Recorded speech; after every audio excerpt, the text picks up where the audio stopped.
We're all still reeling from the news of Warner Brothers possibly buying Paramount. With that news hitting the internet, other people with other streaming services are also coming out of the woodwork to raise their hand up and say, hey, what if you merge with me? One thing is for sure, as streaming consolidates into several conglomerated players, it sounds like Paramount might be absorbed into Warner Brothers' other offerings. In addition, Paramount has something very unique that Warner Brothers might want to get their hands on that most people are not thinking about. Let's talk about that on That Park Place. Paramount Plus, Max, Discovery Plus, HBO Max, Hulu, Disney Plus, Hulu, ESPN bundles. It's all consolidating into one single streaming service, and we're going to end up back at cable again. Not to mention services like YouTube TV or Hulu with live TV that are just trying to replicate existing services, but now over the internet. Of course, not to mention that Paramount owns Fubo. If I'm speaking a bunch of word salad to you, I apologize. This is just what it takes to cover the streaming game these days. Don't forget to Fubo your Hulu, kids. But anyways, let's talk about what a Warner Brothers Discovery, Paramount, Showtime, MTV, CBS merger might look like for streaming. Let's get into it. The meeting between Zaslav and Bakish, I'm not sure, I might pronounce it Balaban, which sources say lasted several hours, took place at Paramount's headquarters in Times Square. The duo discussed ways their companies could complement one another. For example, each company's main streaming service, Paramount Plus and Max, could merge to better rival Netflix and Disney Plus. Well, what does it take to rival Disney Plus right now? Not a lot. 50 cents and a draft choice to be named later. There you go. Disney Plus is not yet profitable. That's the whole thing here. But they did kind of, I don't know, war game out that, yeah, I mean, there are going to be a bunch of streaming services maybe initially, but there are only going to be really maybe 2 or 3 that people actually own. And so Paramount Plus not only runs all the CBS content, or most of it, they offer as an add-on Showtime.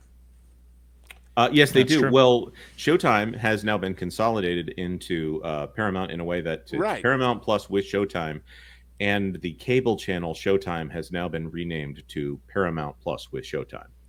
There you go. Which is, the idea is to provide a compelling product, right? That gets you into one of the top 3 right there, most owned by. But for example, I have Paramount Plus free because I've got Walmart Plus, which is free delivery and gas discounts, and they added Paramount Plus, but it doesn't include the Showtime add-on that you have to pay for. Yeah, gotcha. and I do understand that there's a few shows on Showtime that I haven't watched that are actually pretty good and are driving a lot of those Showtime subscriptions. So as long as those shows continue to be good, then Showtime can exist as a brand. I think Showtime is in great peril of disappearing into the Cinemax drawer, the junk drawer of media consolidations, where it's like, does that still exist? Yes, I guess technically it does. What I want to point out in this section here, as far as streaming goes, Paramount Plus has 63 million subscribers, which is good for a paid streaming service. Right now, Max has 97 million subscribers. ARPUs are decent on, average revenue per user. We don't want to use too much jargon or we'll sound like a bunch of jerks. ARPU sounds like the villain in the sequel to Moana. It has a very Polynesian sound to it. I don't know, to my ear. Didn't Disney say that the ARPU for Disney Plus was, what, $6 or so? $6.30. But all of these have to have big asterisks because of the charter deal and, in like I said, in my case, the fact that I'm getting Paramount Plus for nada because of their deal with Walmart. Which is why those average revenues per user are more important than than users. Now, as far as streaming goes, Warner Brothers has been very quiet about their FAST product that they talked about last year. They said that they were going to develop not only Max and also keep Discovery Plus off on its own. They were talking about doing a free with ads streamer in the style of Roku or Tubi. Well, Paramount already owns Pluto TV, which has this is the much more important figure when you're talking about something like Pluto. You don't want to talk about users.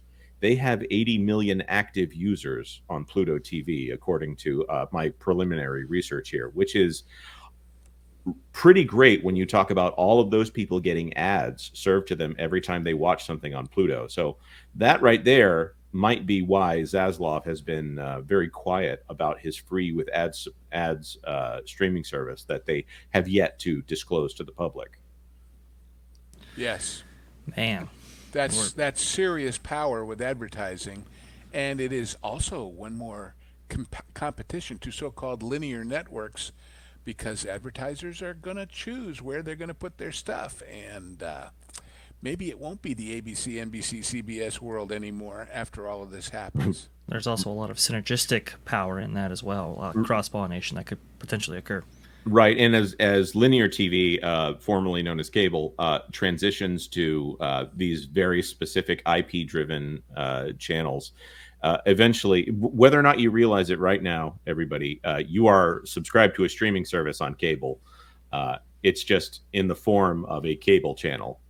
So eventually, everything will be basically you'll have an internet box with exclusive access more than you will have a cable subscription, and the cable will be, of course, your broadband, your internet. Yeah, and all the that. cable companies are becoming ISPs more than sources of content, really. Right, and we're gonna talk about that particular aspect a little bit later if we if we have time to get to it. I really want to get everybody's take on it. So right here it says it's unclear whether Warner Brothers Discovery would buy Paramount Global or its parent company National Amusements Incorporated, but a source familiar with the situation says that both options are on the table. If anybody has any comment on this, National Amusements is, of course, Sherry and Sumner Redstone's company. The only thing that I think that this gets them, other than Paramount, is about 1,500 theaters in the northeastern part of the United States and some international theaters. I did not realize that there was this kind of cross-pollination where you actually had a motion picture studio that owned theaters. I've always thought that that was a really good idea because they've got skin in the game, and maybe that's why Paramount has been so focused on theaters and making sure that a lot of their stuff goes to theaters. Does anybody else have any familiarity with National Amusements? Not really, but it goes back to the old consent decree days when they made them get rid of the theaters, and here we are back to where we were. I was just about to say that, Lou. There was a time when theaters were almost exclusively owned by either owned or obligated under must-carry deals, you might call them. Right. And basically, for those who don't know the history, since I'm the official old fart history guy here.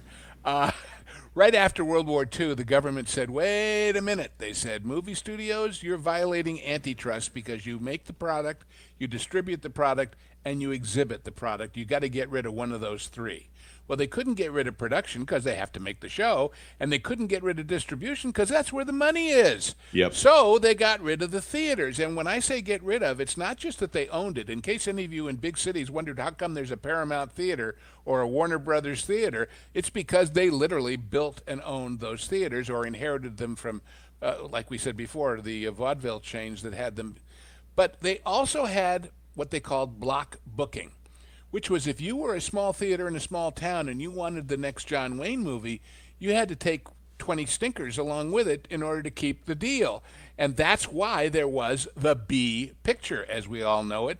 And that's why the studios were able to keep everybody on the payroll on a week-to-week basis rather than paying them per movie.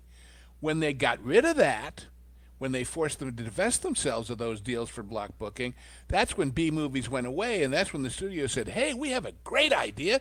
Instead of paying these guys 50 weeks a year with 2 weeks vacation, let's just pay them by the movie. Yeah. And that's when people like my namesake, the agents, said, okay, then you're going to pay them a lot more per movie because they want it. And eventually, Lou, the real Lou, made the first deal ever for a star to get a piece of the action for Jimmy Stewart. Yeah, they would also, keep all the independent films out and so forth. So you had limited distribution under that arrangement. Once that was all kind of divested there, then you had the rise of the independent films and so forth. So the industry really did change. Yeah, I have to point out, we're getting some great comments here. First of all, I want to put this up from Is This Live for $10? Well, you could argue that Disney is still using Smell-O-Vision with all the stinkers they keep making. Love that. Thank you so much for the comment and for the super chat. But this one, Walter Tomaszewski for $4.99. Question for the panel: why aren't there any movie visionaries anymore? No mayors. I'm assuming this is Metro Goldwyn mayor as opposed to Kevin Mayer. Zuckers, Warners, or Disney's. Well, they actively keep me out of Disney. I mean, I've tried for years.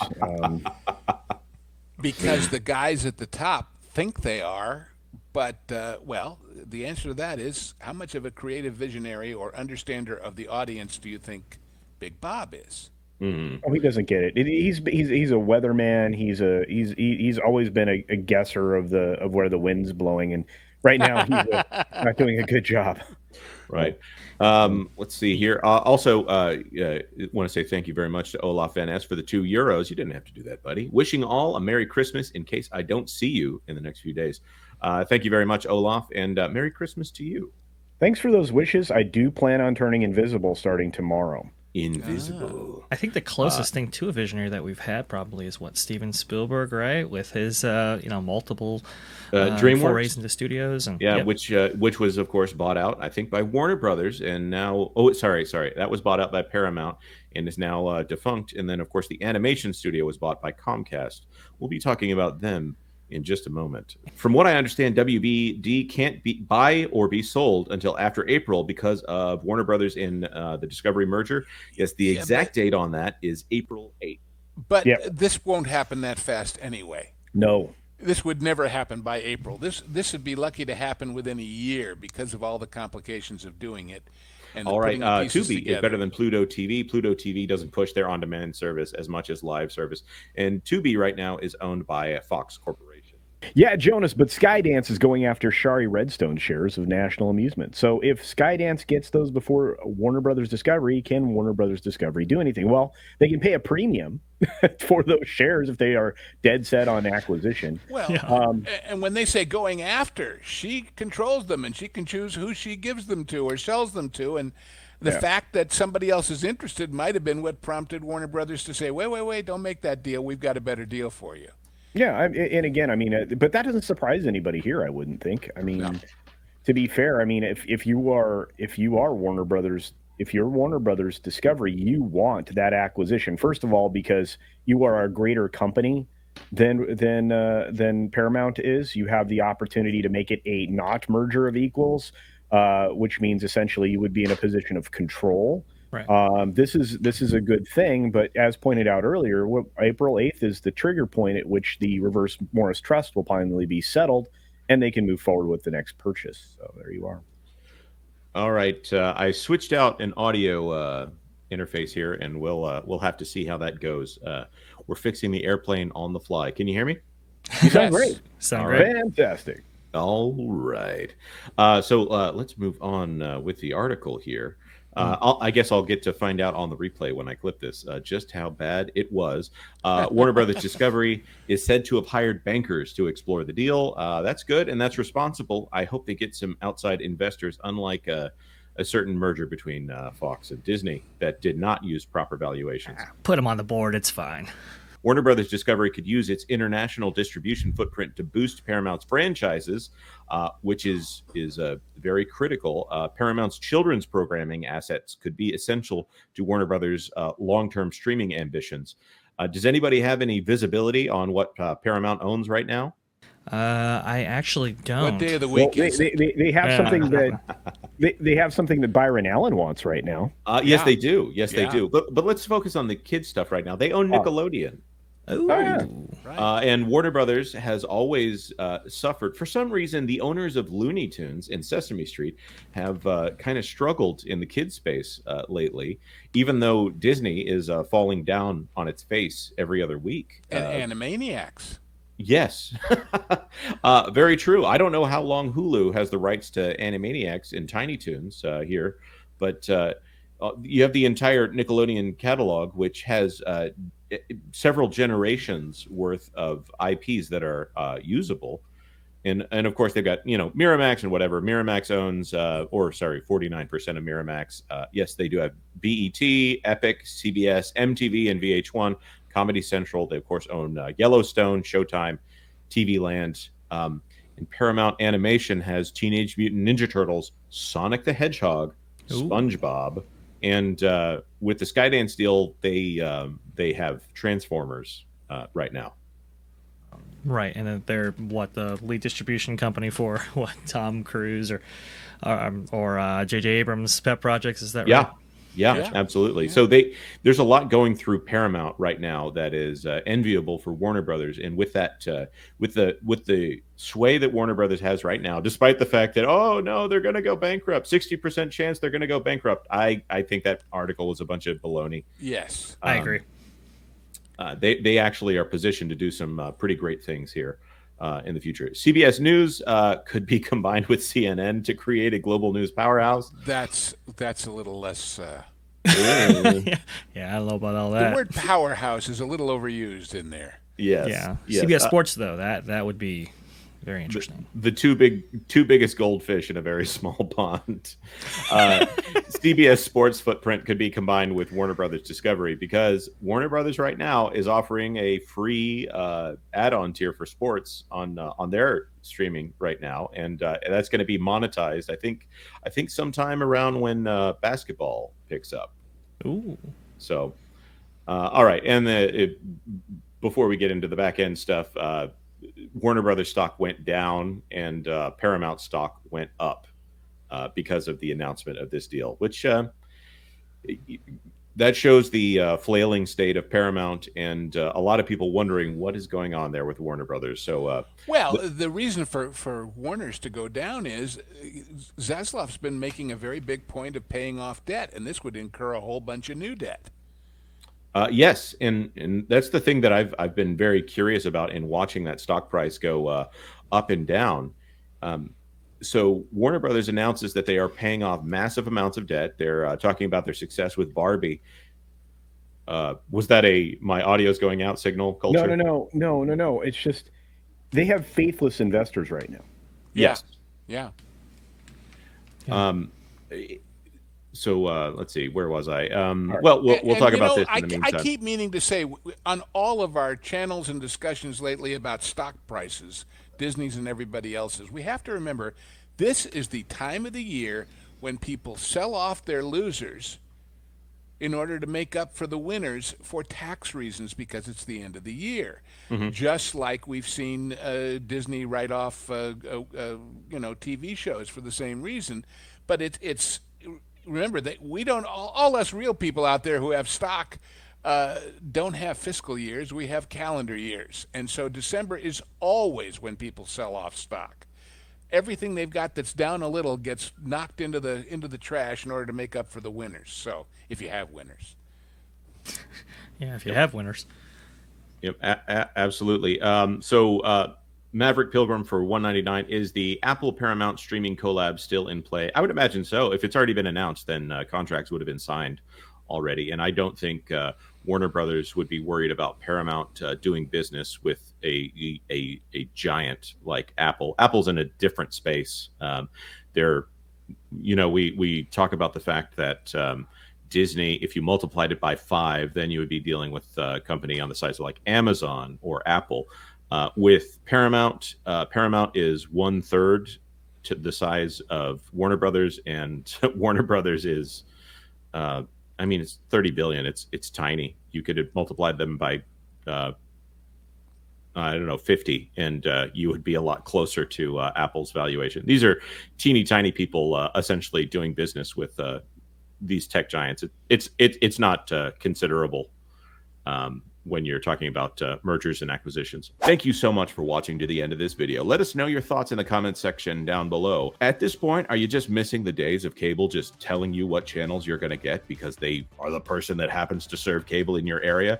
Do you think all of this is going to be good for consumers? Let us know your thoughts in the comments section down below. This clip was part of our now regular Thursday live stream, which starts at noon Eastern time. Of course, just hit the notification bell if you'd like YouTube to just tell you when that is. Like this video if you like this video. If you know somebody who is as interested as we are in this sort of thing, then maybe you should share the link with them.